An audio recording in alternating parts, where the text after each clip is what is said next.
राम राम मंडळी, या चॅनलमध्ये तुमच्या सर्वांचं स्वागत मित्रांनो. तर मित्रांनो, हॉटेलात काम, मराठा आंदोलनासाठी जमिनी विकली, तर कोण आहेत मनोज जरांगे पाटील? तर मित्रांनो, मराठा आंदोलनाच्या निमित्ताने मनोज जरांगे पाटील प्रचंड चर्चेत आहेत. मराठा समाजाला आरक्षण मिळत नाही तोवर उपोषण मागे घेणार नसल्याची ठाम भूमिका त्यांनी घेतली आहे. मराठा समाजाची बाजू मांडणारे हे मनोज जरांगे पाटील नक्की कोण हे आपण या आजच्या व्हिडिओमध्ये जाणून घेऊया. जालना जिल्ह्यातून सुरू झालेल्या मराठा आंदोलनातील केंद्रस्थानी असणारे मनोज जरांगे हे मूळचे बीड जिल्ह्यातील गेवराई तालुक्यातील माथुरी हे त्यांचे मूळ गाव. शहागड ही त्यांची सासूरवाडी. गेल्या 12 ते 15 वर्षापासून ते शहागडमध्ये राहतात. माथुरी गावातील हे अल्पभूधारक शेतकरी आहेत.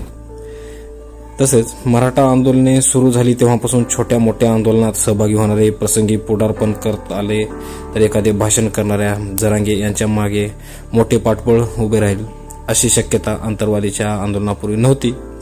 पण 2014-15 पासून गावागावात आंदोलन करण्यासाठी 12वीपर्यंत शिकलेल्या जरांगे यांनी विविध आंदोलने केली. अगदी गेल्या काही महिन्यात अनेक गावात उपोषणे केली. त्या गावातील लोक त्यांच्या आंदोलनात सहभागी होते. तर मराठवाड्यातील दुष्काळ सदृश परिस्थितीमध्येही या आंदोलनाचे कारण दडलेले आहे. कापूस, सोयाबीन पिकवणाऱ्या शेतकऱ्यांच्या पिकांना भाव मिळत नाही. शिकलेली मुले शहरात स्पर्धा परीक्षेत गुंतली आहेत किंवा गावातच शेतीमध्ये प्रयोग करून पाहत आहेत. पण या प्रयत्नांना प्रतिष्ठाही मिळत नाही आणि फारसे यशही मिळत नाही. त्यामुळे गावोगावी विवाह न झालेल्या तरुणांची संख्या मोठी आहे. या सर्व मुलांना आपले प्रश्न फक्त आरक्षणाच्या माध्यमातूनच सुटू शकतात हे खोलवर रुजले आहे. जरांगे यांच्या आंदोलनाला होणारी गर्दी यातून जमा होत आहे. तसेच मित्रांनो, मनोज जरांगे पाटील यांनी शिवबा ही संघटनाही स्थापन केली. जगलो तर तुझा, अन्यथा कपाळावरचे कुंकू पुस असे सांगून आलो आहे असे वाक्य असणाऱ्या भाषणाचे छायाचित्रण आता समाज माध्यमांवर फिरू लागले आहे. तर जरांगे हे शहागड आणि अंकुशनगर आणि शहागडच्या मध्ये एक छोट्या घरात राहतात. अंबड तालुक्यातील साष्ट पिंपळगाव येथेही त्यांनी उपोषण केले होते. तेव्हाही आंदोलनास गर्दी जमा झाली होती. या आंदोलनाची चर्चा झाली होती. तेव्हा तत्कालीन मुख्यमंत्री उद्धव ठाकरे यांनी त्यांना चर्चेसाठी मुंबईलाही बोलावले होते.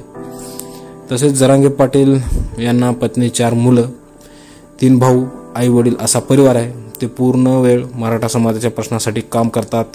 त्यांच्यातील समाजसेवेची आवड त्यांना स्वस्थ बसू देत नव्हती. मराठा आरक्षणासाठी आर्थिक रसद मिळावी म्हणून त्यांनी स्वतःच्या मालकीची जमीनही विकली आहे. तर मित्रांनो, कसा वाटला व्हिडिओ नक्की आम्हाला कमेंट करून कळवा. धन्यवाद. जय जवान, जय किसान, जय महाराष्ट्र, जय भारत, जय जिजाऊ, जय शिवराय.